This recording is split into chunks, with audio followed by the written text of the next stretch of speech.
Ilagay sa house arrest o kaya ilipat sa kustudiya ng AFP, yan po ang hihilingin ng kampo ni Pastor Apollo Quiboloy. Ngayon nasa kustudiya siya ng PNP. Saksi, si Marie Zumal. August 24 nang simulang pasukin ng pulisya ang compound ng Kingdom of Jesus Christ o KOJC sa Davao City. Misyon nilang maaresto si KOJC founder Pastor Apollo Quiboloy at iba pang akusado. At kahapon, natapos ang paghahanap. Napasa kamay ng mga otoridad si Quiboloy na ipinresenta kanina sa Camp Crame. Ayon sa PNP, siya ang nakakap na may markang agila. Balot na balot mula mukha hanggang katawan.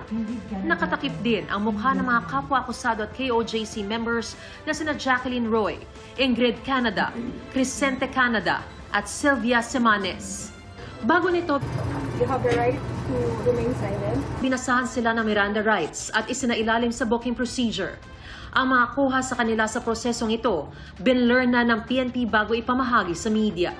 Maging ang kanilang mugshots. Nakakulong sila ngayon sa PNP Custodial Center. Ang iginigiit ng kampo ni Quiboloy, sumuko at hindi inaresto ang pastor. An arrest is only made when there is an actual restraint of the person to be arrested.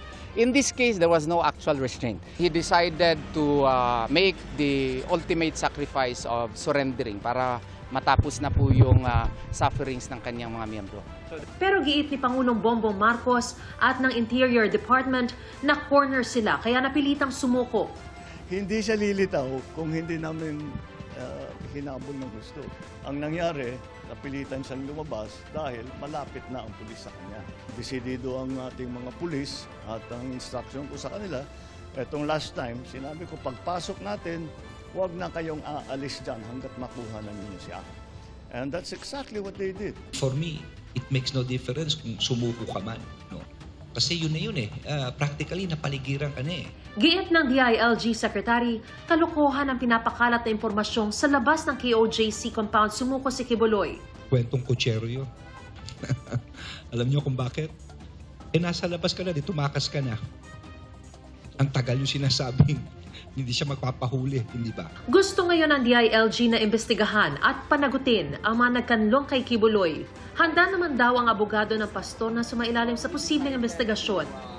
Gate niya, kahapon niya na lamang bumalik sa loob ng KOJC compound ang pastor. He had to meet his leaders again. That is why on September 8, there was already a decision that he will surrender. And on September 8 in the morning, I was informed about it. And in front of the ISAF officers and the PNP, the decision was made prior to September 7, wala siya sa compound. Nanindigan din siya ngayon lang niya nalaman kung saan nagtago si Quiboloy. He told me na sa bundok ng Davao City. I was not able to verify from him. Masyadong mabilis ang mga pangyayari. Biyernes ng nakaraang linggo na makatanggap ang PNP ng tip na nagtatago sa loob ng ACQ College of Ministry si Quiboloy. 1,000 SAF at SWAT ang naatasang palibutan ng lugar para matiyak na walang makalalabas. Alauna ng hapon kahapon, ikinasa ang final assault pero may surrender feelers kaya naantala ang paglusob. Alas 10, nakarinig na kami ng feelers. So tumawag ang National Headquarters dahil high level ang nagiging feelers. Ang negotiations. So sige sir, i-hold ko hanggang alauna. Ang alauna ko na assault is hold natin hanggang alas 3. Isang C-130 plane ng Air Force ang dumating sa Davao at lumabas ng pinagtataguan si Quiboloy. Sakay sila ng convoy na nagbiyahe sa kanila para isakay sa C-130. Sabi ng Pangulo, hiniling ni Quiboloy ang presensya ng Armed Forces of the Philippines sa kanyang paglantad. Pero pandagdag puwersa lang daw ang AFP at PNP pa rin ang nanguna sa operasyon. Sana may presence ng AFP dahil wala daw siyang tiwala sa pulis. So, fine. Yun ang ginawa namin. But let's be very clear. This was a police-led operation. May mga kasong qualified human trafficking at child abuse at sexual abuse dito sa Pilipinas si Quiboloy. Nakaangkla ito sa reklamo ni alias Amanda, ang menor de edad na dinala umano mula Pasig papuntang Davao City na pinagsamantalahan umano ni Quiboloy. Ayon sa kanyang abogado, masaya si alias Amanda sa development na ito at naghahanda na raw sila sa pagharap kay Quiboloy at iba pang akusado sa korte. Pinag-aaralan ng Justice Department na ilagay siya sa Witness Protection Program. Ikinatuwa rin ng mga biktima at dating workers ng KOJC sa Amerika ang pagkakaaresto kay Kibuloy at iba pang akusado. Pero may habol silang panawagan. I-rescue po sana ng ating mga PNP, yung mga nandoon pa sa loob ng quarters ni Kibuloy, lalong-lalo na yung mga minors. Wanted din ng Federal Bureau of Investigation ng Amerika si Kibuloy para sa mga kasong sexual trafficking of minors, fraud, conspiracy, bulk cash smuggling at money laundering. Kapwa naglabas na ng freeze orders ng Pilipinas at Amerika sa mga bank account, properties at iba pang ari-arian ni Kibuloy. Ang kaso sa Amerika at kaso rito, halos pareho lang ang mga binitawan ng iba't ibang klaseng testigo. Iba-ibang buhay niyan, pero isang reklamo nila. Tiniyak ng Justice Secretary na walang halong politika ang pagpapaharap kay Kibuloy sa justice system ng Pilipinas. Pagkatapos ay saka lang tatalakayin ang posibleng paghingi sa kanya ng Amerika. We expect the U.S. to file an extradition request very soon. We have a treaty with the U.S. and it's part of the law of the land. We will have to play it out well. Well, the extradition request is not just there.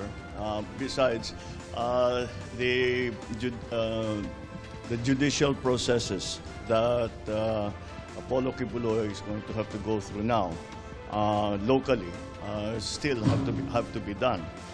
Because we have, what has been done is that we have implemented and enforced an arrest warrant that was issued by the court. For the moment, hindi extradition ang tinitignan natin.